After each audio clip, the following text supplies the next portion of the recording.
is a great dream possessed by millions of men on Earth. The dream of reaching out into space to look at another planet. But for some men, reaching out to another planet no longer seems a dream at all. Deep in this huge complex of buildings and computers, a handful of men have spent years striving to make that dream a reality. And now they are about to have their chance. One single try, as, for the first time in history, men encounter Mars. A team of men secluded inside NASA's Jet Propulsion Laboratory at Pasadena, California, will encounter Mars through the eyes of a spacecraft launched from Earth 8 months ago. The director of the lab is Dr. William Pickering, organizer of the teams that built the first U.S. Earth satellite, the Rangers that photographed the moon, the Mariner probe to Venus, and the Mariner 4 team now about to face its most momentous challenge. We're about to encounter the planet Mars with a spacecraft built here at the Jet Propulsion Laboratory. Down in that building, the television and press are gathering, and when it flies by the planet, they will report to the world what the spacecraft is able to see and discover about Mars. But what the press and television and the rest of the world cannot see is the actual encounter of Mars by the men who are experiencing the encounter. Down there in another building, the Spaceflight Operations Building, a team of scientists and engineers is talking to the spacecraft, listening to it, controlling it. Behind doors closed to public view, you are about to see the human side of this event, the encounter through the faces of men. As the voice of the spacecraft speaks in the form of graph lines and numbers transmitted across 134 million miles of space and picked up by tracking stations from South Africa to California, the members of the flight operations team, 200 in all, approach some of the most important hours of their lives, the realization or possible failure of a dream. If they control it well and make all the right decisions, and if all goes well, they will achieve a feat unique in the history of science. Success of the mission depends on what kind of men they are and how well they stand up under tremendous pressure. The tremendous pressure on the Mariner team is focused on its project manager, Dan Schneiderman. The planet is 22 degrees in diameter. Keep that in mind. The planet... Schneiderman is in effect the pilot of the spacecraft, overseeing its course and operations of its science and picture-taking equipment. With the help of Jack James, project manager during design and launch of Mariner 4, and Bill Collier, Schneiderman rehearses commands he would send to the spacecraft in case of emergency. Mariner contains its own automatic instructions, but these could go wrong, and Schneiderman's team has decided to send backup commands from Earth, a decision that raises another worry, that Earth commands could upset operations the spacecraft is designed to perform for itself. These are the questions, this is the soul searching you go through to, boy, don't worry. Our first reaction was, man, let that spacecraft perform for itself. Let's not horse around with it. But as soon as you start really asking these questions of yourself, then you begin to think, we can't take a chance. We've got to put ourselves in a position where we've done everything we can humanly do to ensure, or at least to enhance, the chances of success. Months ago, the Mariner team scheduled the commands to be sent during encounter. A radio command that could circle the Earth in 1.5 seconds takes 12 minutes to cover the immense distance to the spacecraft. If the tape recorder fails to turn off, we cannot tell that until at least 5. The Mariner team has had to predict possible failures in order to plan corrective commands that would have to be sent before they even discovered that anything had gone wrong on the spacecraft. To send a command up to the spacecraft, DC-16 in essence, and it takes 12 more minutes for the spacecraft to receive this information. In that period of time, both tracks have been erased. A stunning thought. The recorder could tape pictures of Mars, then erase them before they could be transmitted back to Earth. One solution is to send another command. And that's the rationale behind the transmission of DC-26,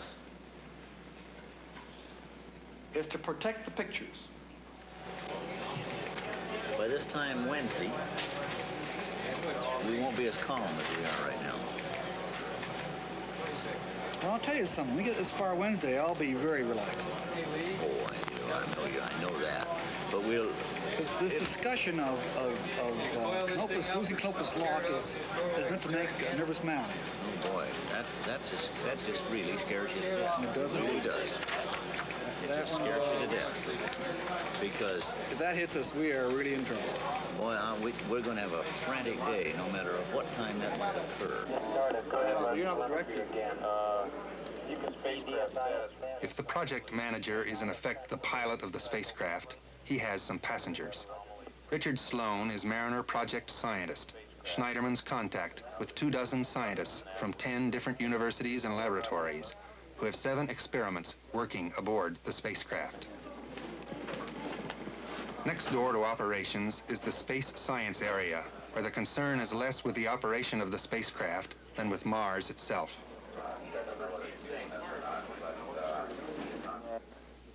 Dr. James Van Allen, discoverer of the radiation belts around the Earth, has been conducting one of the 3 experiments measuring interplanetary radiation. Now he hopes to measure the radiation close to Mars and discover whether it has radiation belts like the Earth's. Dr. Arvidas Kleor, who hopes to find out the density of Mars' atmosphere. Dr. Robert Layton, who hopes to get back man's first close-ups of Mars. His associate, Dr. Bruce Murray. Mars would be this big. We want the pictures about 2 or 3 times that big, so we're talking about a Mars disk. Mars used to be about a couple of meters in diameter there. Layton took some of man's best telescope pictures of Mars 9 years ago. Now he hopes Mariner will send back 21 close-up pictures detailing 1% of Mars' surface, the climax of a lifetime of interest in fascinating details men already know about Mars. It has seasons because it tips its axis to the sun in a regular way, going around the sun with seasons very similar to our seasons in their nature. It has light and dark markings, which show changes. It shows clouds in its atmosphere, and these clouds have been attributed both to water vapor or condensed water, and also to dust. There are yellow clouds and white clouds, I guess. Blue clouds. And blue clouds, all right. Clouds blue in the haze. Terminator, and Yes. clouds that don't move, that stay fixed on the planet, and clouds that move on the planet. The point is it has an enormous variety of things, even at this distance. I think also briefly that one of the reasons it's such a fascinating subject is that it does have change. But the fact that it has so much of what we're familiar with and so much of what might prove to be interesting and crucial, as a matter of fact, in our real understanding of the nature of life, I think is what really pushes us on. Isn't that right? And we still have a spacecraft to fly. With a final talk to his team, Dan Schneiderman concludes their last rehearsal for the encounter with Mars. The operations team will continue to monitor the spacecraft for the next few days, while some of its members will have a weekend of rest before the big event.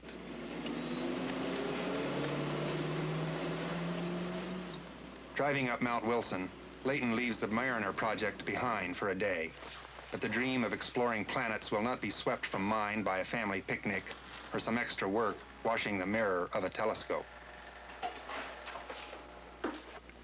I think that Mars, of course, is a very easy thing to make extravagant statements about and have a lot of wild ideas about, and there have been wild ideas about Mars.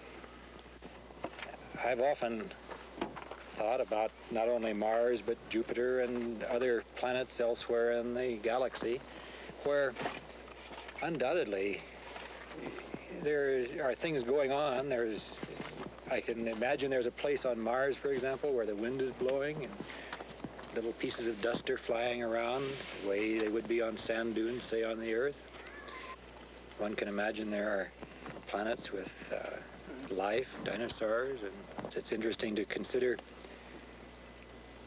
how life on another planet might be similar to life on Earth. On his weekend, Dan Schneiderman leaves the Mariner project ashore, but the spacecraft is flying toward Mars at 64,000 miles per hour. It will arrive in less than 80 hours, and try as he will to relax, Schneiderman cannot but wonder what man will see in his closer look at the planet. It's interesting to look at things and look at them as you get closer. For example, if you go far away from, let's say, if you were an angel or something like that there, and you floated high above Southern California, you look down, you might see a greenery. See? And then you lower your altitude a little bit, and this greenery becomes patchy greenery. In other words, what looked to be homogeneous all of a sudden becomes random. Okay? You come lower, and all of a sudden what you're seeing is a single forest.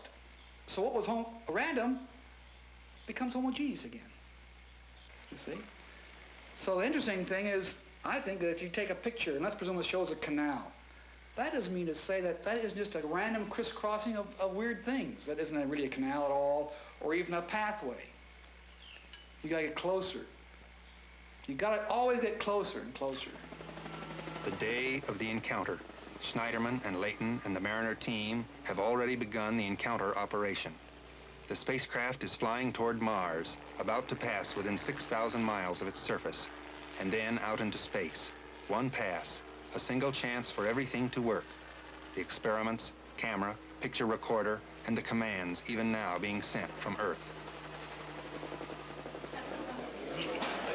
While the Mariner team is working behind closed doors, the nation will see reports on the encounter from this auditorium, with its replica of Mariner 4. Its arms, spanning 22 feet, are covered with solar cells. Its body is packed with instruments for the 7 science experiments, including the camera and tape recorder for taking and storing the pictures for later playback to Earth. Peering out of the body is the camera scan platform. This morning, a command from Earth started this platform sweeping up and down. The next command will halt the platform, aiming it where Mars should appear at encounter. This is Mariner Control Center at JPL. Mariner 4 is currently being tracked by Station 51, Johannesburg. The spacecraft is 134.217 million miles from Earth and 50,142 miles from Mars. Now the operations team sends a crucial command, ordering the scan platform to stop, fixing its aim. The team waits a tense 24 minutes to hear whether or not the spacecraft will respond, and if it does, whether the aim will be right for pictures of Mars. DAS data reports the scan position for frame 605 as decimal 323. Congratulations. Last keep the encoder, counter 4 event for DC-24. 323, right on the button, exactly where they wanted it. Exactly where they wanted it. The scan platform is aimed where Mars should appear. Good. 0.74 degrees from where we wanted to be. Yeah, I noticed that. Did you get the 0.4? Denton Allen and Bruce Murray let their imaginations play with what a picture might show. What are we going to do when we see H-E-L-P stamped out in the snow? What John Cassani says we're going to see is a bunch of flak. These guys, these guys are going to be firing at us as we go by. The first picture will cover an area of approximately 176 miles square on the sunlit limb of the planet. I wish I were as sure as he is. About 12 minutes from now, we should be able to determine that the TV camera shutter is operating and that the recorder is running, although we will not be able to determine definitely whether pictures are actually being recorded on the tape until they are played back. Now the most crucial moment for the Mariner team. That's all right. We should start, we should start right about It is time for the spacecraft to detect light from Mars, start the tape recorder, an actual taking of pictures. I'll tell you what, I'm going to be mighty glad to hear that they got a narrow angle signal. I'll be ecstatic. Yeah. Picture taking should have begun 12 minutes ago, but if Schneiderman learns that it did not, nothing on Earth he could do could make up for the failure. Oh.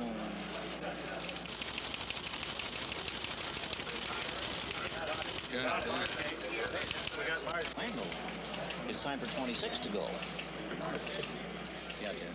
The DC-26 command is sent to turn off the tape recorder in case it has failed to stop and is beginning to erase its own pictures. 2815. There it is.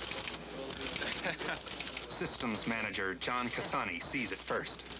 Now sit back and listen to trust this kind of frame count. Very good.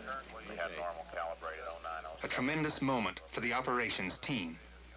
Mechanical failures could still occur, but the human beings have made all the right decisions to fly a spacecraft to Mars, to start the camera shutter working and the tape recorder storing pictures of the planet. It makes you feel like you're in the cockpit of a spacecraft going past Mars. Okay, okay, correct. 100001. Gee, it's not safe to say that's the only thing, because we're really subject to Just say everything is okay. almost anything could occur. Okay, good. I'm going to go get some lunch here. I hope in about another 15 or 20 minutes. I just hope nothing unusual happens. I hope it keeps right on being just as easy as it's been so Yeah, that's what I'm far. going to do. Data continues to flow in, reporting the progress of picture taking. Last team data encoder. Not all the signs are good. Though most indications are that the recorder is working properly, one signals the opposite. The possible sign of a malfunctioning tape recorder. Yeah, what about the tape recorder?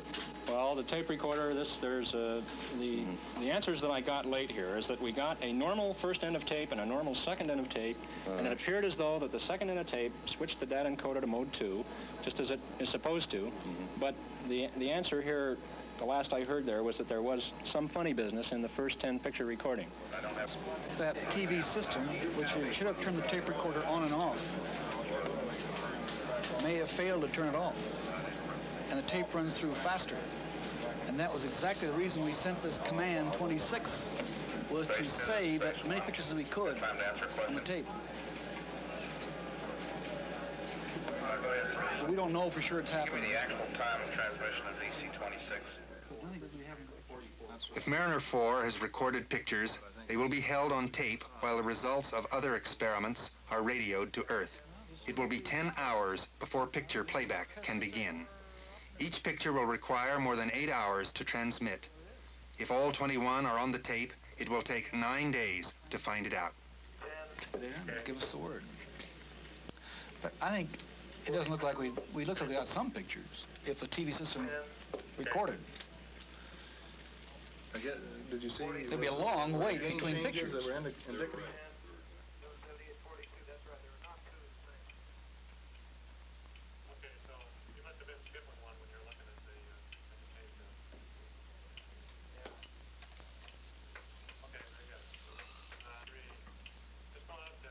Dr. Van Allen and other radiation experimenters are finding that Mars has no radiation belts, and others are discovering that it has little magnetic field. Dr. Cleore's team successfully measures the amount of distortion in Mariner's radio signals caused by their passage through Mars' atmosphere, and they can deduce that the planet's atmosphere is thinner than expected, as thin as the Earth's at an altitude of 100,000 feet. But the world has been waiting to hear about the picture-taking experiment. And now Dan Schneiderman must tell the press and television what he knows. Just what did happen.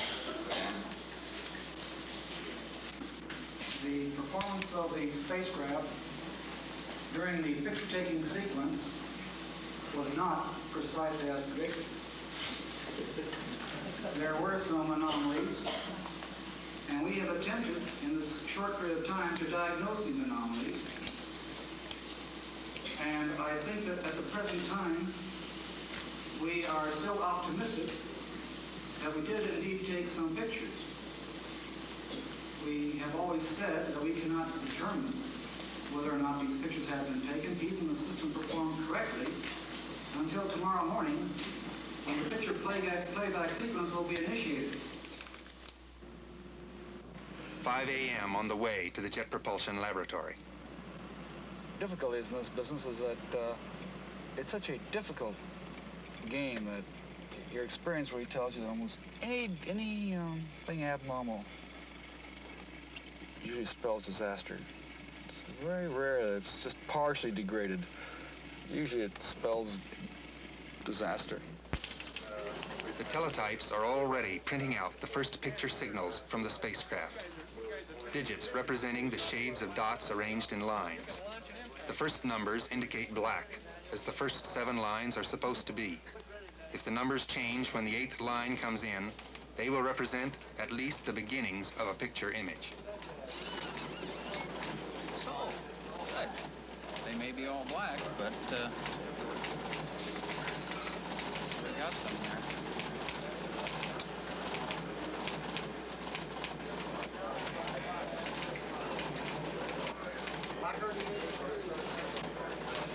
Hey, there we go. There she goes. Yeah. That's data.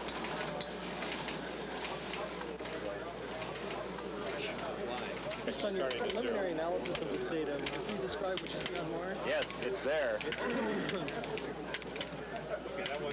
Well, congratulations to you both, as a matter of fact. Let's see what the picture looks like now. Yeah. Oh, boy.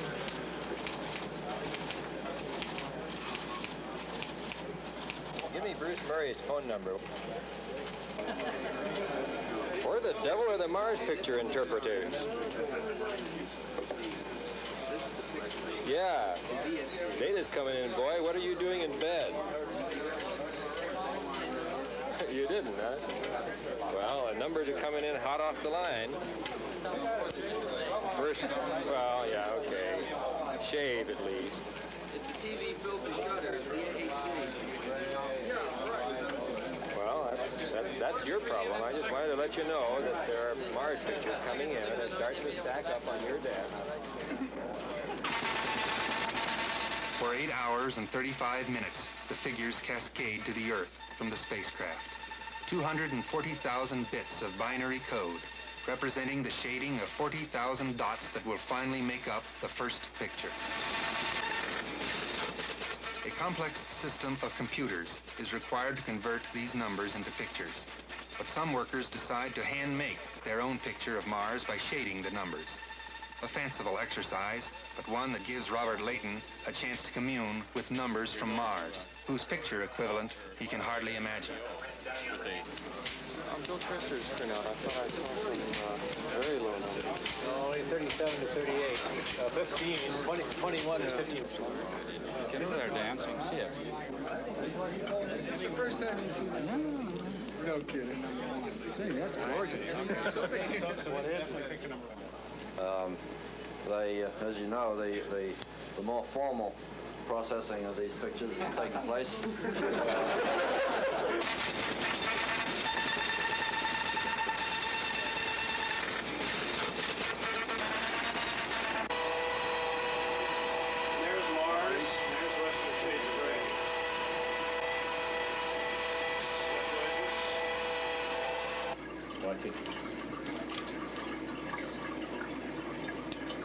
There it is. I think we got some pictures.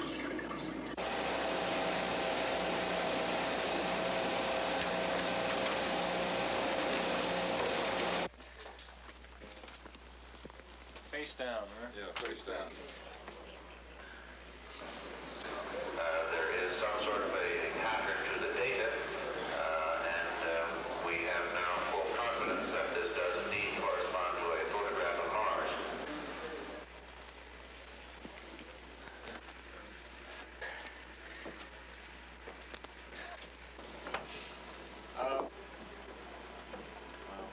Well, everything else. That's more like what I thought a picture of Mars ought to look like. That's right.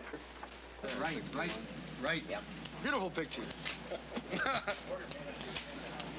Oh, it's grand. Yeah. What do we got here? A picture of Mars. Well, you asked for it. It's history, boy. It's history. I told you that platform didn't stabilize. Pointing the wrong plan. Well, I'll be damned. My gosh, we have amazing detail in there. The historic first close-up of another planet. Light and dark markings can be seen on Mars.